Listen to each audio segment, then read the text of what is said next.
Nintendo, the birth of an empire. When the story of video games is told, it almost always begins with Nintendo. Not because it was the first company to sell a console, but because it created the model everyone else would chase. In the early 1980s, the American video game market had collapsed. Retailers were burned by unsold cartridges and consoles. Then, in 1983, Nintendo released the Famicom in Japan, a playful white and red machine that treated video games less like electronics and more like entertainment. When the system reached the West in 1985 as the Nintendo Entertainment System, it came packaged with ROB the robot and the idea that gaming could be trusted again. Nintendo's real magic was not in the silicon but in philosophy. Strict quality control, lovable characters, and an obsession with fun. Super Mario Bros., The Legend of Zelda, and Metroid were not just hits. They were blueprints for how stories, music, and challenge could fuse into a single joyful rhythm. The first wave of imitation, Sega steps up. The first serious attempt came from Sega, an arcade titan that wanted a share of the home market. Its Sega Master System 1985 JP/1986 US boasted more colors and cleaner sprites than the NES. On paper, it was superior. In homes, it was invisible. Nintendo's secret weapon wasn't power. It was partnerships. The company had locked up third-party developers under exclusive contracts, ensuring that beloved series such as Mega Man, Castlevania, and Contra appeared only on the NES. Sega answered with Alex Kidd in Miracle World, an earnest attempt at a mascot platformer. Yet the character lacked Mario's simplicity and universal charm. By the late 1980s, Sega executives understood that they couldn't out-Nintendo by cloning it. They needed to create an anti-Nintendo, a console with attitude.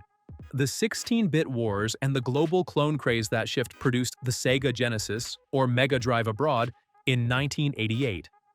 With the slogan, "Genesis does what Nintendo," Sega positioned itself as the rebellious teen to Nintendo's polite family image.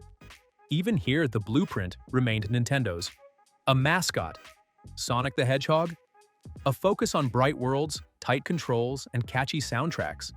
Sega wasn't rejecting Nintendo's formula, it was weaponizing it with more speed and rock and roll bravado. Nintendo countered in 1990 with the Super Nintendo Entertainment System. Its Mode 7 graphics, layered parallax backgrounds, and ergonomic controller would become design references for decades. Every new console in the early 1990s, from NEC's TurboGrafx-16 to obscure European machines, borrowed Nintendo's approach to branding and gameplay.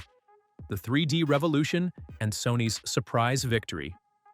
By the mid-1990s, Nintendo had become synonymous with gaming itself. Every living room that housed a gray box under the television seemed to glow with Super Mario World or The Legend of Zelda, a link to the past. But technology was changing fast. Three-dimensional graphics were no longer the stuff of expensive arcades. They were the next frontier. Nintendo had begun developing its successor, the Nintendo 64, in partnership with Silicon Graphics. Yet its choice to remain loyal to cartridge media would prove fateful. Cartridges were durable but expensive and limited in storage capacity. While Nintendo prioritized quality control and instant load times, others saw opportunity in the flexibility of CDs. Enter Sony. Ironically, Sony had once been Nintendo's partner on a CD-based add-on for the Super Nintendo. When Nintendo backed out of the deal at the last moment, Sony took the prototype technology and forged its own path. The result was the PlayStation, launched in 1994 in Japan and 1995 worldwide, a console that looked in many ways like a direct evolution of Nintendo's ideas, but updated for a maturing audience. Sony studied everything Nintendo did right: a distinctive controller, easily recognizable branding, and a balance between family titles and serious experiences. But it also learned from what Nintendo refused to do: embrace the future of multimedia and third-party creativity. Developers who once worked under Nintendo's tight restrictions found new freedom on PlayStation, and with that freedom came innovation. Games such as Crash Bandicoot and Spyro the Dragon were clearly inspired by Mario's 3D adventures, but they appealed to a slightly older audience. The formula of a lovable mascot, colorful worlds, and tight platforming lived on.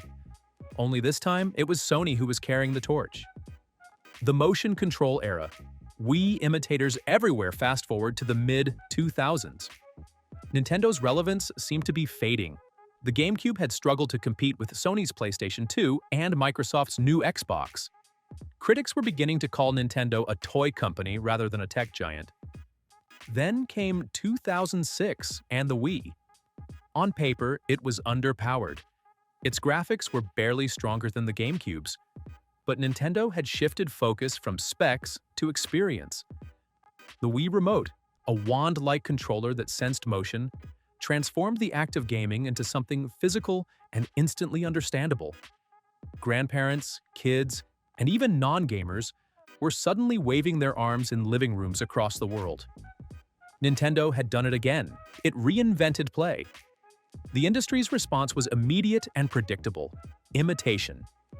Sony introduced the PlayStation Move, a nearly identical wand with glowing orbs on top, promising precision motion gaming. Microsoft followed with Kinect, a camera-based system that detected body movement without controllers. Third-party manufacturers rushed to create motion accessories for PCs, mobile phones, and even televisions. Every company wanted a piece of Nintendo's lightning, yet few understood why it struck. The Wii's charm wasn't just in technology, it was in accessibility, humor, and the way it invited people to laugh at themselves. Competitors focused on copying the hardware. Nintendo had been selling the emotion. The Switch and the modern copycats. When the Wii U stumbled in 2012, many analysts thought Nintendo's time was finally over. The tablet controller concept confused consumers, and sales lagged far behind those of the PlayStation 4 and Xbox One. But once again, Nintendo was quietly reinventing its own blueprint. In 2017, it unveiled the Nintendo Switch, a hybrid system that blurred the line between home console and handheld device. Players could dock it to a TV, lift it out, and continue playing anywhere. The concept drew from everything Nintendo had ever learned: the portability of the Game Boy, the social fun of the Wii, and the polished simplicity of its earliest consoles. The success was immediate and overwhelming. Within 2 years, the Switch was everywhere, from airplane seats to family gatherings. Its detachable Joy-Con controllers, HD rumble, and instant multiplayer accessibility felt fresh yet familiar. And once again, imitation followed. Competitors began producing handheld PCs and cloud-based devices that echoed the Switch's promise of freedom. Valve's Steam Deck, Lenovo's Legion Go, and Asus's ROG Ally all borrowed Nintendo's core design philosophy: play anywhere, anytime. Even mobile phones with controller attachments and streaming services like Xbox Cloud Gaming were, in essence, chasing Nintendo's dream of portable home gaming. But just as before, none captured its essence. Nintendo's strength lies in integration: hardware, software, and storytelling crafted together. Every copy captures the form, none capture the soul.